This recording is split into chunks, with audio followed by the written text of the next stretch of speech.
I'm thinking life in the simulator, prison planet marketing ploys, the so-called lost souls.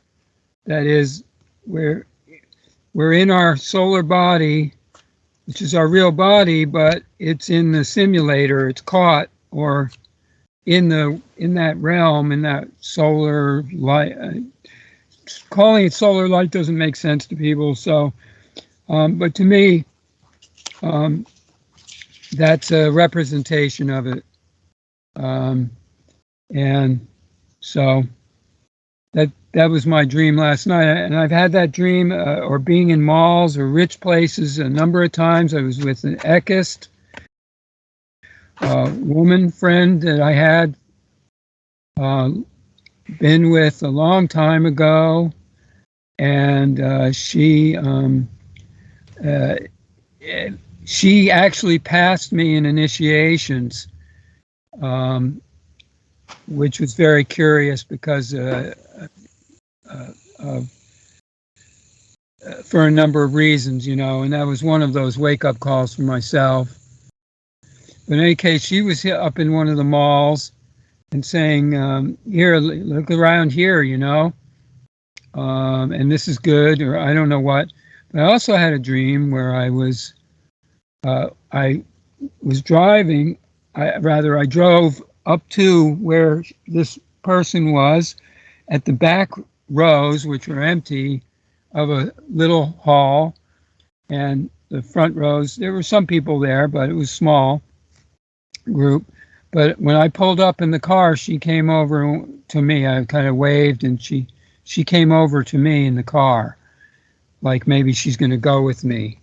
And that was, I think, messaging that it's possible that the people, that some of them might be willing to leave. They're seeing that there's something empty in the old teaching and the old way, and find a new way. So those are two dreams I had, or three dreams really now, that I'm going to say are related to this. Okay, and I'm sounds glad like I got to share that. Feelings about a lot of that's going on lately. Anybody got any ideas why? Yes. Well, there's a very large movement in one level of people who are wanting to wake up or do something in a so-called political, social, economic, or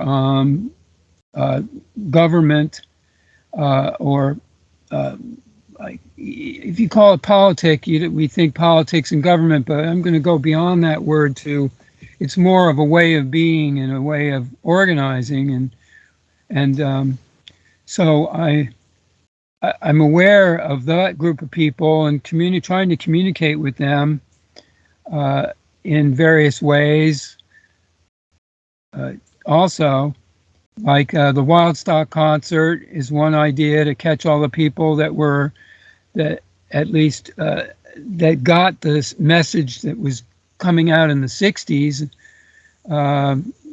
truth, peace, happiness, sharing, humanitarianism, naturalism, etc. And then I wanted to relate something. I'm working on a whole bunch of different things in this area, so I do this Stardate thing, and I'm announcing the new ages like something like in the stars, so to speak, but no, I'm not really, but I'm putting references up and trying to say, there is something I wanted to share about all this, which was in the Reel to Real movie, which is, Ronald, we've been doing that. That's another way, through the movies and the media that they've been watching and programmed with, and they're starting to get fed up with it, or at least there's a good number of people who are just running out of steam. As an example, the 60s music was very popular, and Beatles and Jimi Hendrix and all that hippie and or that music. That was a real peak of that when the sound current came out, when Paul Twitchell came out with the Eck books. It's all connected with the Sound of Music movies and the Germans leaving the war. The family in Sound of Music, they're leaving to go to Switzerland to get to freedom and leave the Germanic population. And also trying to get to a new level of creativity and musical and style. That's something that was real instead of working for the social, cultural, political, all that whole program.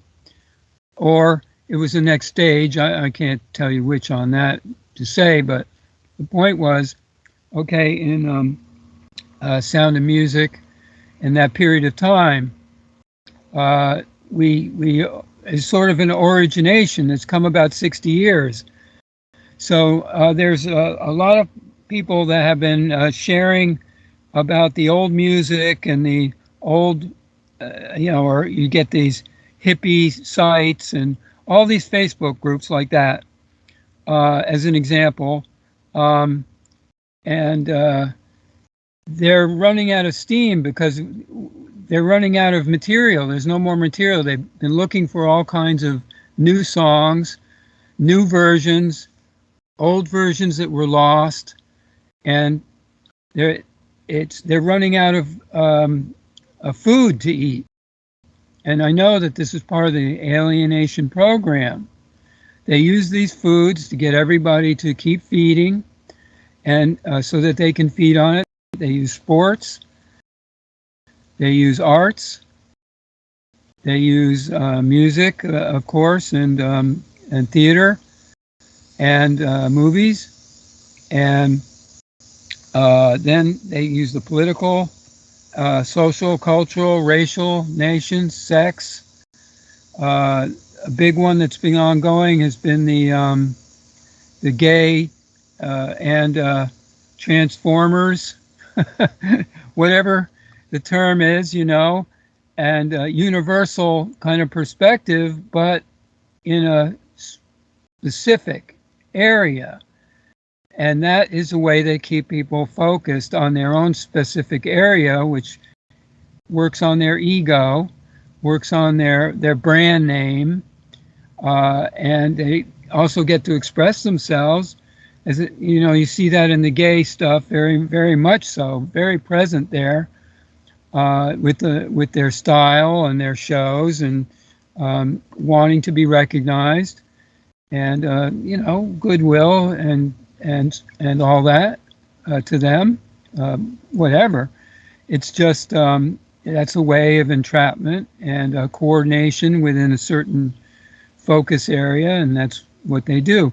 And I think there's a great deal of people running up against all of this, and their culture and their nation now also starting to be recognized as well. What is that? Is that really something? Do I really need to be with that just? Yeah, I'm proud to be whatever, an Indian, a nation, state, a cultural country, political party, etc. So, okay. This movie I wanted to share on this that is called Prey. It doesn't attack all of this specifically, but it was it just came out. We watched it yesterday. It was very interesting. It was like a Predator that who was Stallone or Schwarzenegger, one of them made the Predator movies. Maybe it was somebody else altogether. Back in the 80s, I guess. Ventura.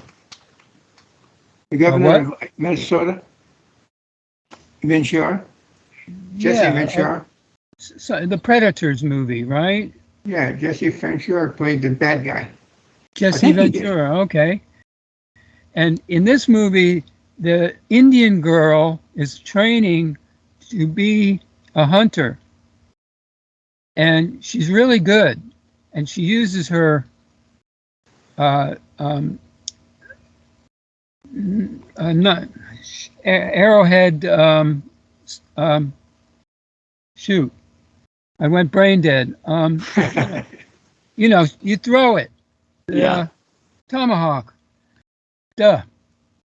And Hatchet. she uses her tomahawk really well, and she knows that she has to go on her vision quest. That is to find a prey that's after her, and then she is the one who needs to prey and get her prey of the one who's preying on her. So she has to go after the big game. But what happens is the story is about an alien gets off his ship, is a big a reptilian, whatever it is, and it's hunting, and she discovers it. The other hunters, the young braves, don't believe her, etc. And so it was really good, Val. I think you might find it interesting. New movie. Is it on Netflix? Not Netflix. I watched it on I think it was Amazon Video, and it could be on Hulu. Okay. One of the two is mostly where we're watching movies. I got it on the VOD though, off the satellite dish. So, shoot, I can't remember. It was yeah, I think it was free with the channel. Whichever channel it was. And so the alien has technology to hunt with. And that's also interesting. So it's almost like demonstrating how the aliens bring the technology and how they hunted with it or used it. And same thing, it's a metaphor for how they're hunting mankind, or they did hunt mankind, alter the genome code, and so forth and so on. And so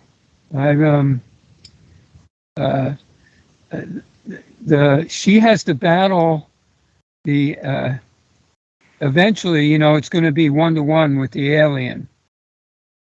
After there were French hunters there. There was the Indian braves, and et cetera, et cetera. Everybody's hunting everyone else in one way or another. I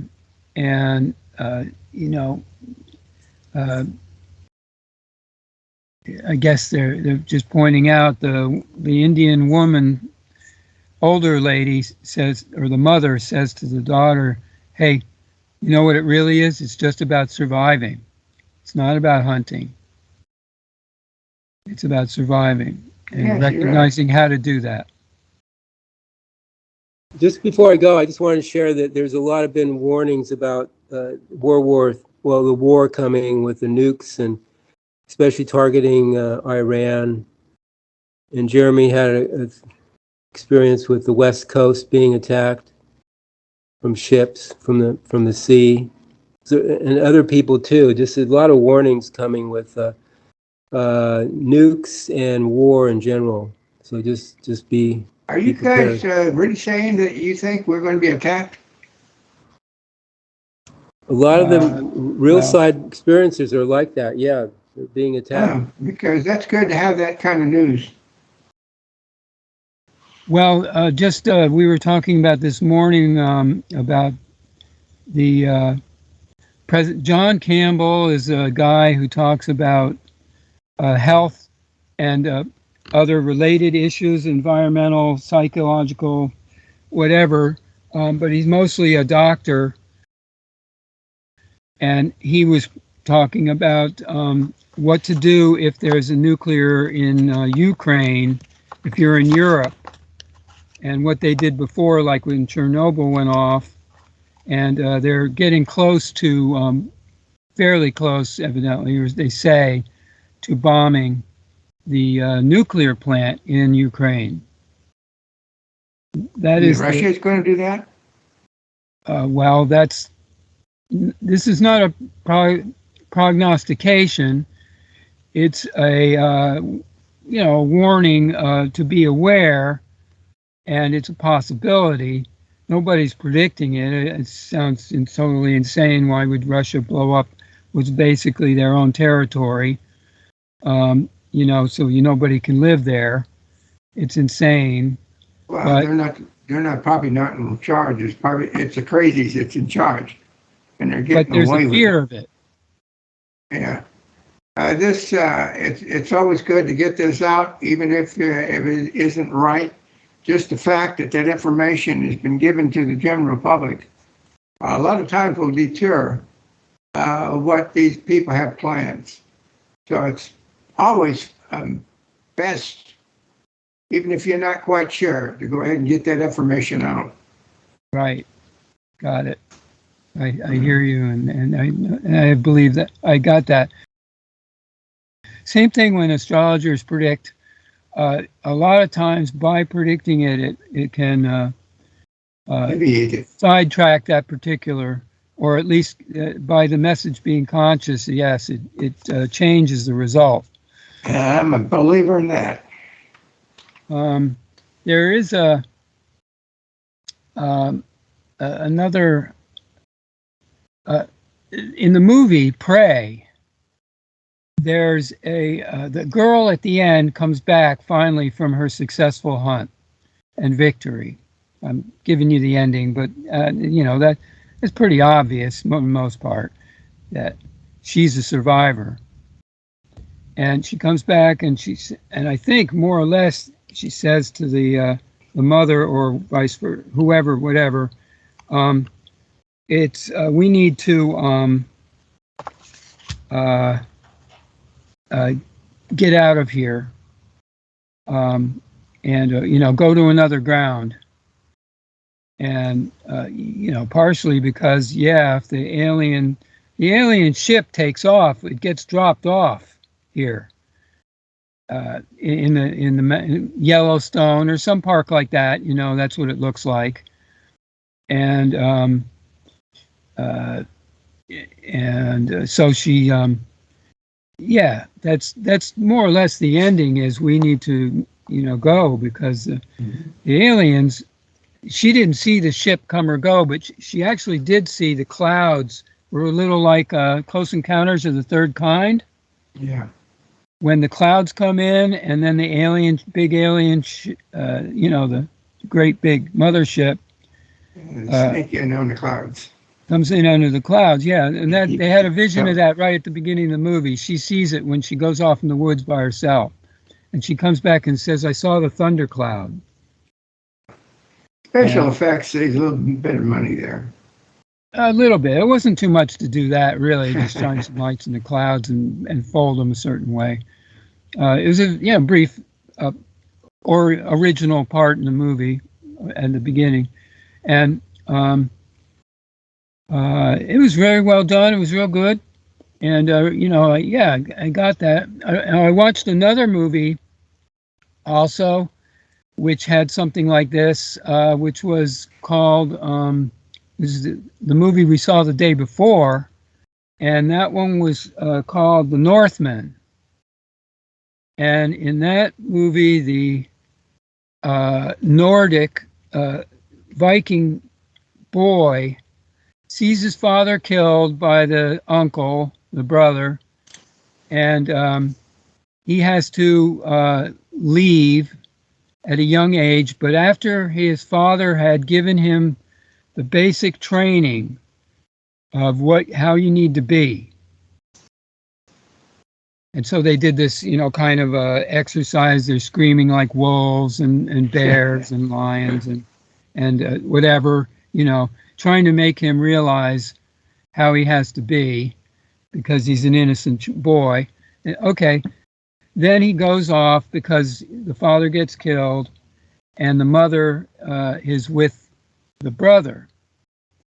And Nicole Kidman plays the mother. And so then eventually grows up young man, very, very strong, and basically on the ship, as a one of the oarsmen, and working as a soldier slave. And he goes, eventually gets this vision. He goes to a vision with the seer, who tells him this, that, and the other thing is going to happen, and this is what you have to do. And so he goes to Iceland, where the brother is. The brother has been exited. He was forced to exit himself dishonorably. And so he goes to Iceland. And now our hero goes to Iceland and pretends to be a slave and under their control until the time comes when he's able to mount the take over and kill everybody. He's a new kahuna. And fall in love with the princess, who's going to bear his 2 children, which she's pregnant with him. He wins the.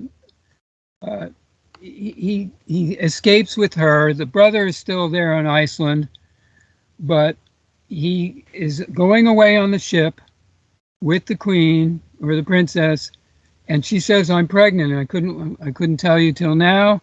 And you're going to bear 2 children, and twins, and you are hey." He says, "I have to choose between being kind and being a warrior, and I'm going to choose both, which is I want you to keep going back to the homeland.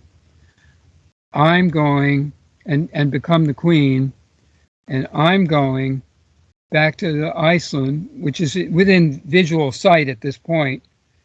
And of course, he dives in the ocean and swims back. Are you kidding? I mean, that's how healthy they are. Oh. He can dive back in icy cold waters. Oh, yeah. And so he goes back, and then it ends up in the volcano, which is the vision. You got to kill in the volcano, and get your position back, or not. But they said you're going to die and become one of the kings in Valhalla. So he knows that's going to happen, but he goes and fights with the guy anyway, and they kill each other in the volcano with the fire all around them and all that. It's really silly, behavior. But, hey, they're all in honor and serving the god and obeying the rules of the destiny that's before them. And that's what they do, and that's what's been done. Queen Victoria, Elizabeth, all of the, you go back, all of them were following something that they were kind of given as a prophecy, or they saw in a vision, and then said they have to obey the vision instead of seeing that the visions are really there to provide the knowledge of where and what exists, or could be, or isnesses that are part of the paths that could be taken, don't have to be taken.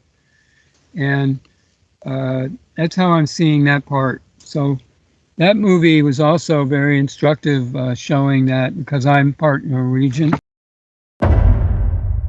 Fate has no mercy.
I cannot escape my fate.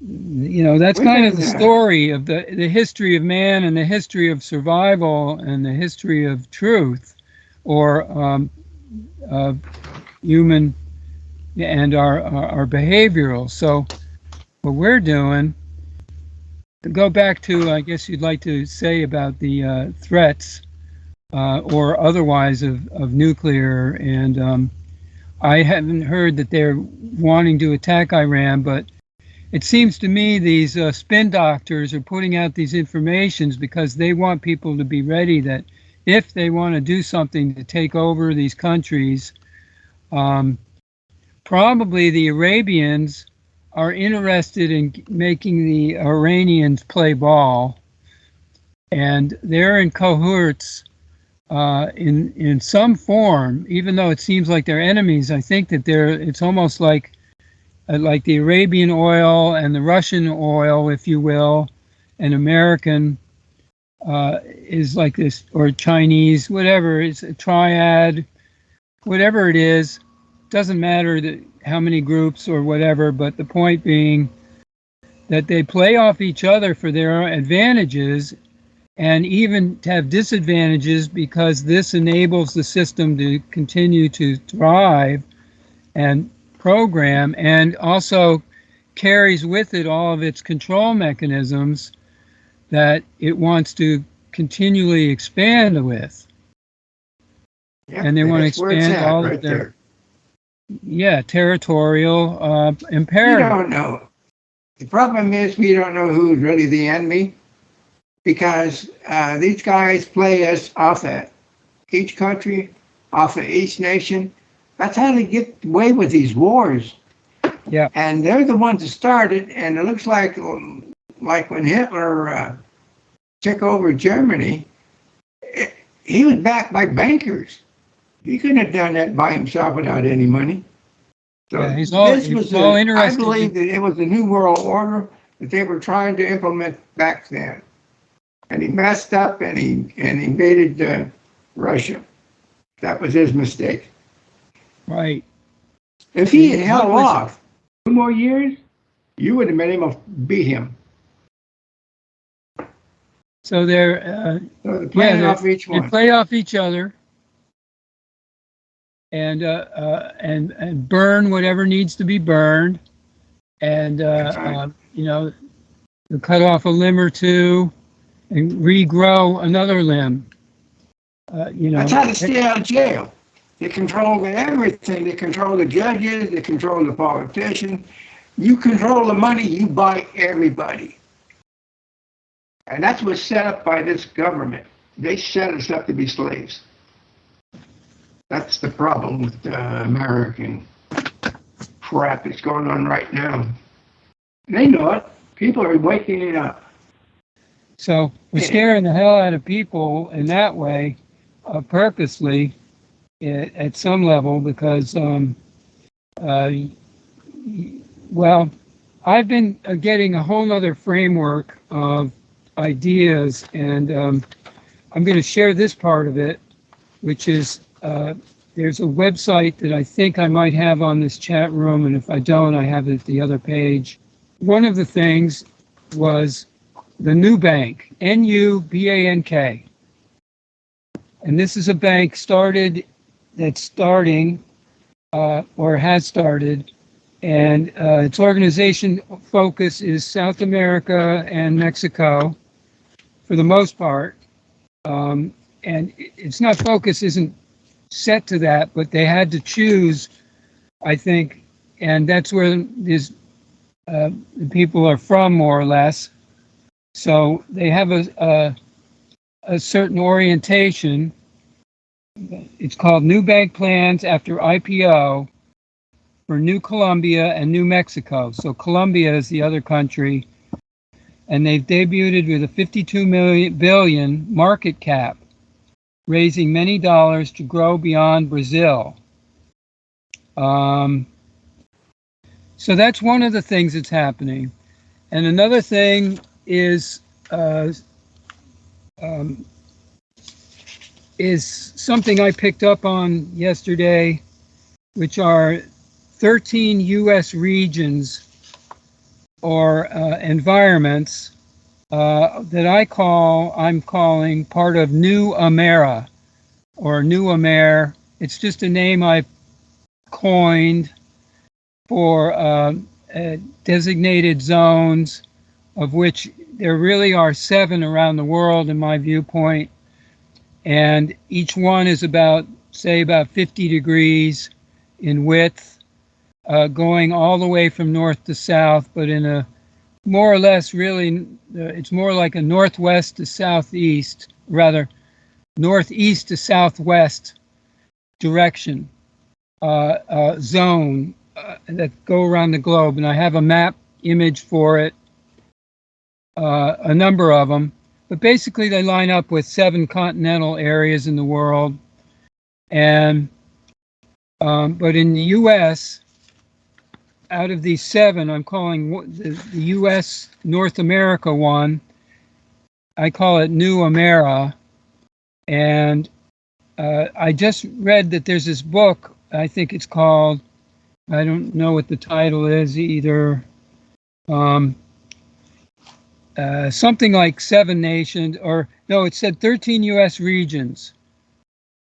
That generally speaking, we could say, have some lineups with the original America and the 13 states, but not the 13 states that were part of that area in the East, but rather a different view of it.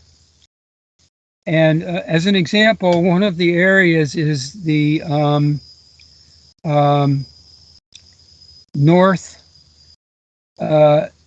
called the First Nation.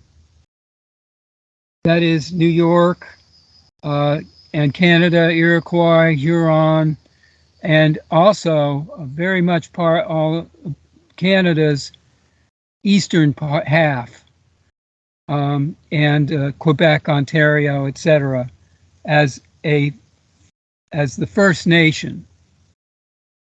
Which in a way that could be true, because I think that's that the visiting from the west, at least, or from the east, was through that area, through the Vikings and so forth, up in the north, and of course the Scots and the Germans. Yeah, they were after the first.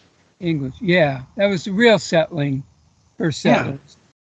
But the real people that were there, of course, the First Nations, Indians. Yeah. And so that's one of the 13 areas. I get real intrigued by maps, and so there's 13 areas. There's the far west, which is really the Rocky Mountains, and then there's the Pacific coast, or the far left. It was called the far left, I think. Yeah, that's a proper name for it right now. Yeah. So whoever wrote this has been putting it together, and maybe there was an original like this. There's also, I added 2 because this was called the 11 U.S. regions. That's right. There were 11 regions of North America. Well, actually, it would be nice if we could cut that up, because this country has been polarized, and everything's been jammed into Washington, D.C. and given them all the power over everybody. That's got to stop. We got to get our freedoms back, and the only way we can do that is to split this country up to where there's, keep the same system, but where there's maybe 5 districts instead of 1. Washington, D.C. Well, yeah, 5 districts is another thing, and see, I made these maps this morning. I did all of this. I made, I looked at the 13 regions map. What I call it 13 because I included Alaska and Hawaii. And then I also, but the other ones are the Deep South, Appalachia, the Midlands or prairies, where the farm belt. There's the Great Lakes, there's New England, and the Northeast Corridor, which is basically just New York, Philadelphia, and Washington, D.C. And I really think you could say that's where the real power center is.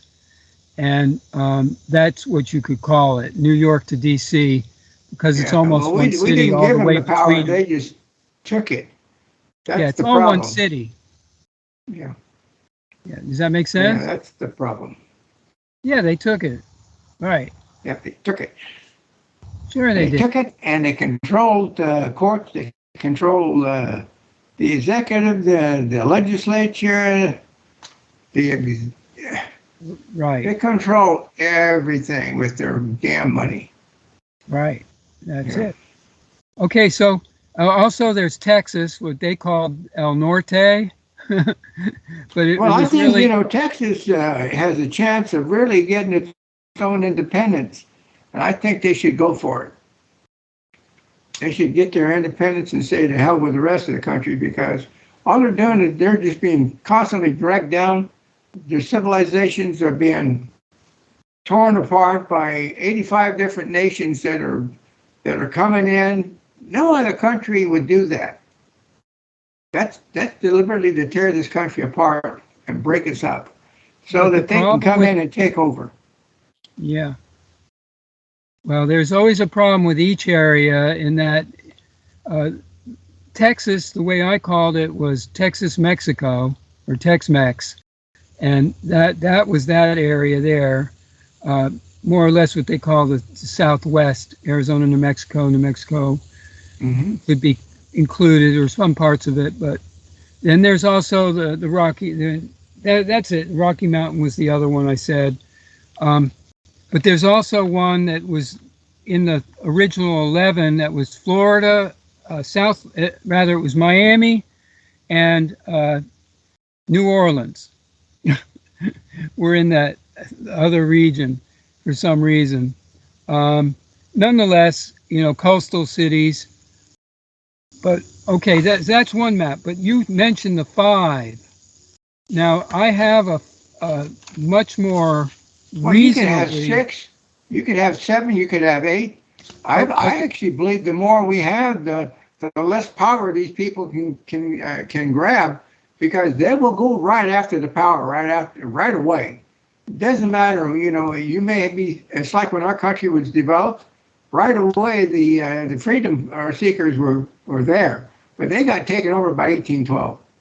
The banks took over, so that's what the War of 1812 was about, keeping control. Yes. And all they're doing is repeating. There was another thought on that, repeating history. The same thing they're doing now is just another repeat. Yeah. And they whatever the processing is, it's the same thing. We're going to take over the lands. We're going to establish a government. It's not going to be England lost America, and in one way, but it actually just grew another limb of whatever this was. And same thing of whatever happened previously to England. As an example, the Germans are actually, the Queen's blood is Germanic, and they're not English at all in that sense. And so all of those heritages eventually get broken down. But what happens is that who's ever there then gets it over. So here's a prediction that I'm not sure is going to happen, but it could happen simultaneously, which is the Queen is going to die, and I think that might even be next year. And along with that, the Pope could die. And what if Biden also? Maybe not. Maybe I'm saying it's going to be three different years, but these things are all headed in our direction. Well, they're all going to die someday, but the point who controls the controllers? The controllers will take over now, even more so. Yeah, because that's the banks of that. And so same thing in Texas. If they seceded, or California, the secession becomes, well, I guess I'm going to say the West Coast is more Democratic. The Texas is Republican, and having Texas become a Republican country doesn't sound like a winner to me. I'm sorry. Well, the problem is it's your does interpretation of the Republican. We have a Republican, and we have a constitutional republic, which means that the power is in the Constitution, not in the government. And the Constitution sets the limits on the powers of government. Problem is, the so-called Republicans aren't Republicans. They're Communards. Right. They're no different than Democrats. They're the same wing off the same bird. There's no difference in these guys. It's all baloney. And people got to figure that out someday, that these guys are hell-bent on making a slave out of you. And if they can't make a slave out of you, they're going to knock you off. And that's what's been going on right now. The coronavirus, they got the donkey virus or the donkey pox. They got all these diseases lined up. And then they got wars on top of all of that. They're set up to make hell for everybody. And we're sitting on our asses and letting them do it. The other thing that is related, the third arm of what they're doing, the third head, is the economic part that has to do with, if you're not in a business, I had this example with my car repair, and when I went out the guys couldn't find out what was wrong, so I had to go and I got it towed to another place. But what I found out is that they can't find workers. And they've switched their repair business over so that what they're doing mostly is getting cars from the repairs, the wrecker. They send it. Now they're running out of wrecker. So the only thing they could do for me, they did for me, basically, was put my car on their wrecker and tow it over to the other shop. For some reason, it won't start at all. It won't come on. It won't start. And it has something to do with something in the electronic modulator, something.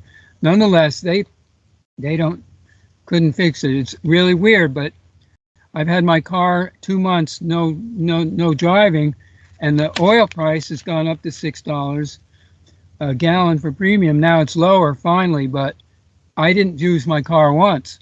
So I saved a bunch of money the last 2 months that I wouldn't have saved, and no repair costs and so forth. So, it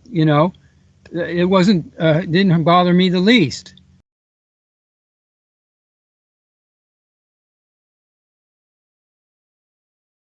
But I'm not hooked into the system that I need to go get a car and drive. And so they've got it set up that if you're not driving for them, you're not delivering their FedEx Amazonia products, if you're not working within their medical field orientation, if you're not doing their agricultural product and medical products, deliveries and creations and research and all of that, computers, same thing. You're not playing our games. You're not doing our sports. You're not doing our media and technology usage. We're going to make it hard for you to get anything out there, to do anything, and to be productive. Same thing with banking. And so there are movements to create these things. So how I wanted to relate this is this idea of what I called, when you said the 5 areas or what have you. Now, I really have been thinking about this, creating or living in 5, let's say 5 sanctuaries that I would deem habitable, and I could go back and forth to. And, in other words, the kind of places where we could also maybe perhaps start to really become take it all the way to self-sufficient states or self-sufficient living places. And so I hooked them up and I said, yeah, one of them is the Navajo, one of them's Baja, one of them's where I live in Florida, which is where I live in the Springs. It's still a very low populated area. And I call it Florida because it's the meeting of three rivers, just like over in Iraq and or Mecca and Macedonia, Babylonia, the Mesopotamia rather, like that. It's like that idea, and this whole area has a whole lot of land that's not used. It's not been bought up yet, although yes, it's true. Everywhere you go, we've got Gates buying up property, and he's got a bunch of property around here, and they've been putting solar plants in, and a marijuana shop, big one, in my county and the next county over. It's unbelievable. It's like this little power center right here. We don't have people for all this. They're just making money off it and using our land and our resources. What they're not showing you is these plants like that aren't being kept up. And they just, like these windmills, it's a terrible. They're letting them go out in California. They're letting them go. Yeah. They only have so much life. And they put a lot of money into it. Well, because it's just a bunch of. Just so that people stay on gas and oil and. No, they can, we had free power for 80 years from the Polk operator. They gave you 200 miles a gallon. The oil companies, when they found that out, within 6 months, they changed the formula of their gas, and they put lead in it. Oh, yeah. Beat the when did they operator. have 200 miles to a gallon? That was 1936. Polk operator, he had a V8, a Ford V8. He got 200 miles a gallon out of it. And I don't know why. These guys went to the oil companies, the enemy, and told them, I got something here to break into your profits. And what do you think they're going to do? Well, Lindbergh, a year later, made a speech about how gasoline with lead in it will sure help his radio engines really, really good. And that was the trick. That was to, it coats the inside of the carburetor and defeats the cracking of the gas. That's what happened. I see. I got it. I did know about that, but I relate that to 1917, 1920s. They had electric cars back 30%. They had electric cars back then. 30% of them.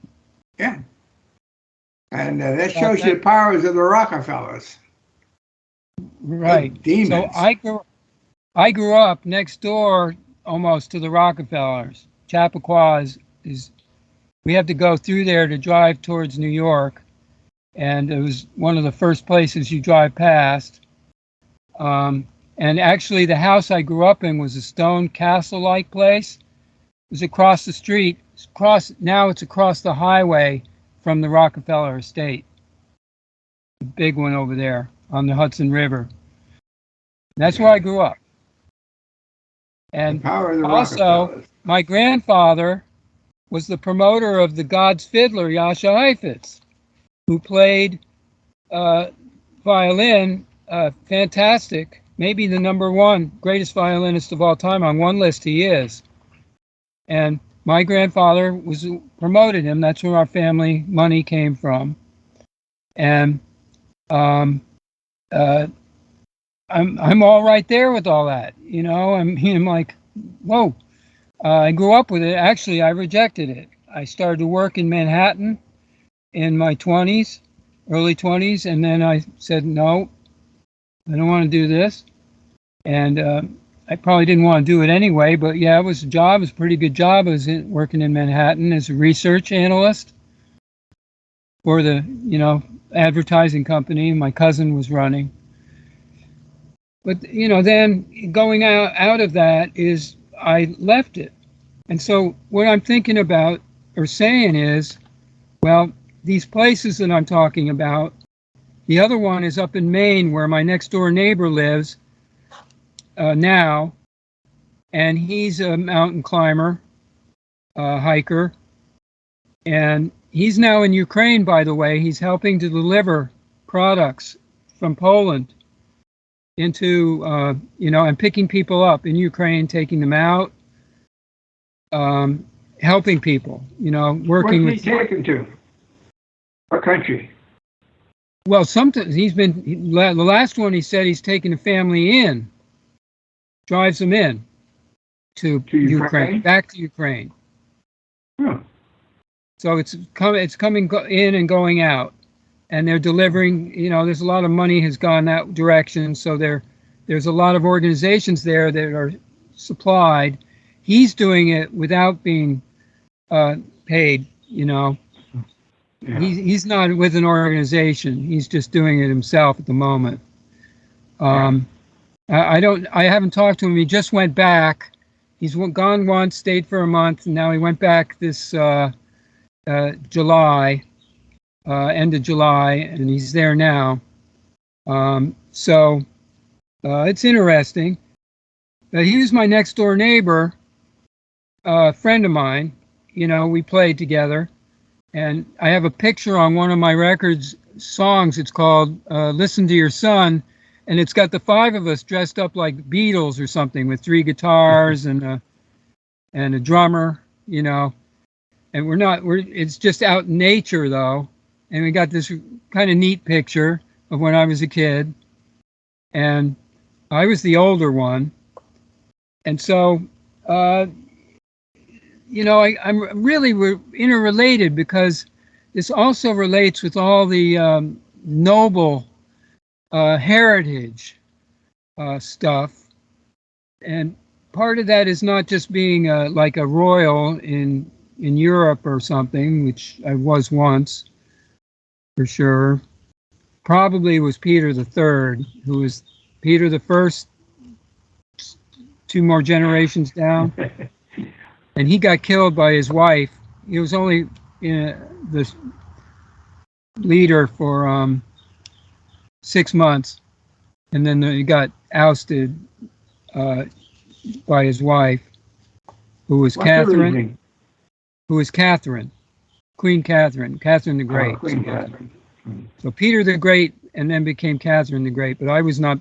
I was just Peter the Third, and people didn't like me, or I wasn't popular because I wanted to do some liberal stuff.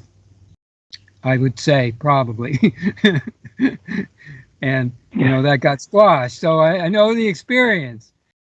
But you could be saying noble character. Yes, the noble Indian is a character of nobility. So I've got these 5 zones. The other one would be the one up in Minnesota. Was supposed to be. And remember Arizona, Sedona was the center, was the seat originally. Yeah, and then, I know those areas. Right. Okay, so that history, right. And now it went up to Chanhassen, supposedly. And it also came out to the West Coast. It came out with Paul on the West Coast. My family is, they were involved in that, in those shops, Indian shops that would be along the highways. Yes. And the one was called the Painted Desert, and actually they had a building right next to the Painted Desert. And somebody pulled a fast one on them and got it to become a national park. And it drove them out. And that's what they had for their business there. And that's what they ran. They ran those Indian posts. Right. Yeah, I was looking at pictures of that real recently. I know what you mean. I mean, I lived in Flagstaff for a summer. Mm-hmm. Flagstaff's a nice place. Oh yeah, there's a purple field off the main 10, and the road going up to the Navajo reservation, or towards Winslow, one of those. And it's not on the highway though. That other road, I guess it's 89. I don't remember, but. There was a field of purple flowers, almost to the horizon. I mean, real big all purple flowers field there. And I remember that place. And there's a canyon there. It's south of 10. It's a park there with a small canyon.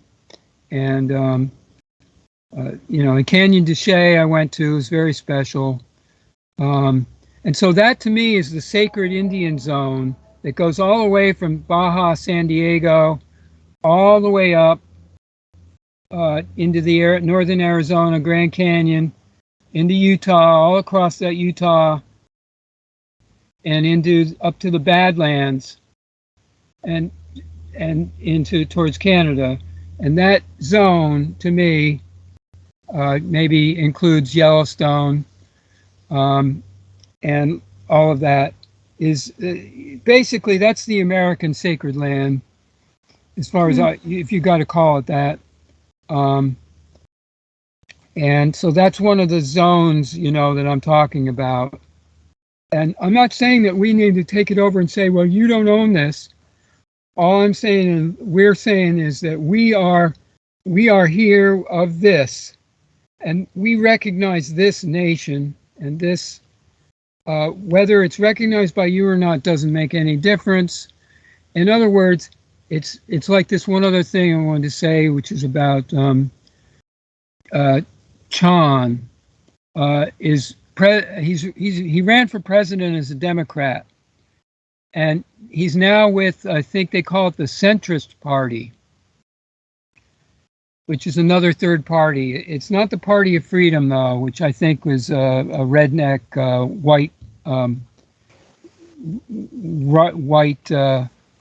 whatever, white. What I found out is that when these guys use these patriotic names, most of those are communist-run outfits. They get in there and they mix these groups against each other. Antagonizers. So you got to really watch who you're really looking at. That's right. It's a lot of that's right. Bad things going on amongst all these groups. That's to keep the agitation going.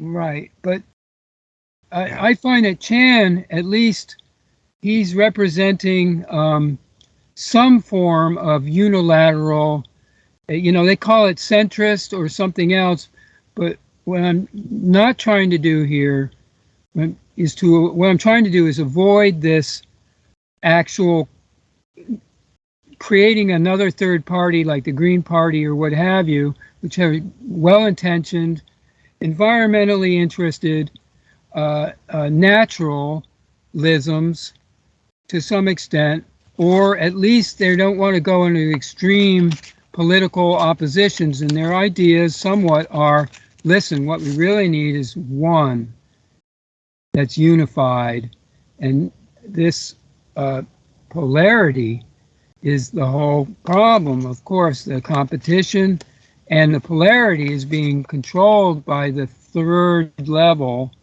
or fourth level actually, controlling the three dimensions, using the bipolar brain of men and their opposition survival mechanism, and they are absolutely continually plugging every human being into that as much as they can to make sure that it's my family or yours, and if I have to survive, go get lost. I mean, we've had family members tell us to get lost. And you wouldn't believe all the stuff that we actually did for their parents, and they treated us very badly, and we did not, or treated us badly, not very badly. They didn't try and harm us, but there was a separation of sorts a bit, but we didn't go for that.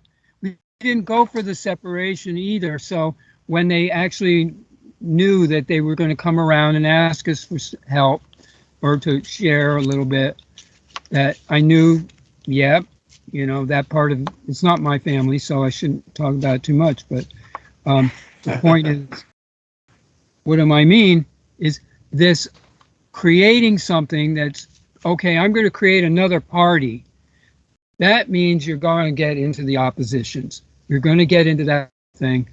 And I don't think that's it. And so that's what we're saying with NUUU, really, in that we're saying, well, we're not Islamic, we're not Christian, we're not Ekankar. None of them. We're not any of that, religious, political, business, science. We are not proselytizing, we're not agendizing.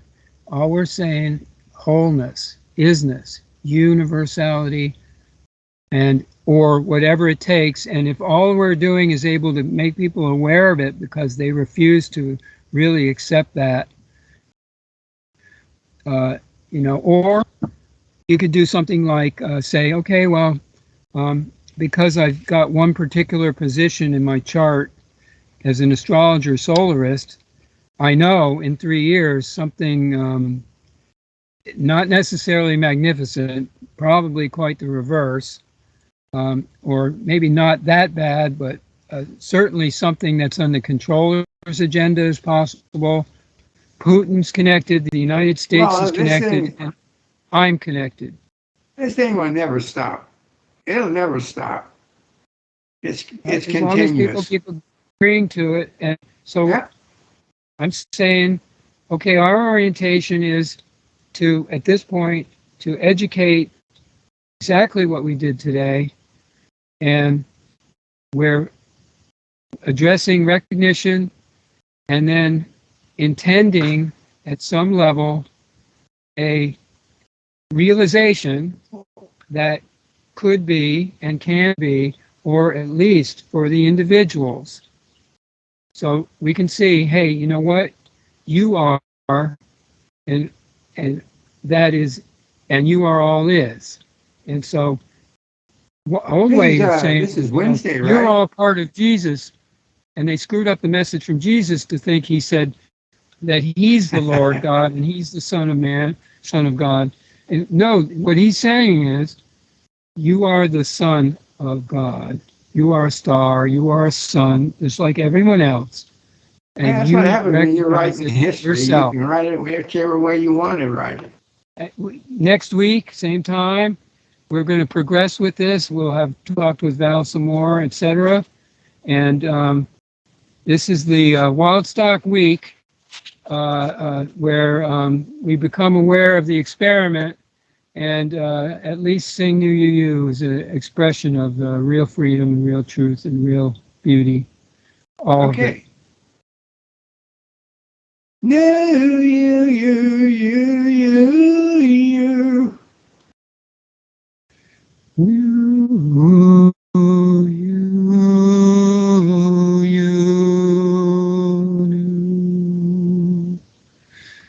Thank you, sir.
when skies are gray. You'll never know, dear, how much I love you. Please don't take my sunshine away. The other night, dear, where I lay sleeping, I dreamed I held you in my arms. When I awoke, dear, I was mistaken. So I hung my head and cried. You are my sunshine, my only sunshine. You make me happy when skies are gray. You'll never know, dear, how much I love you. Please don't take my sunshine away. Hey, Woodstock 29!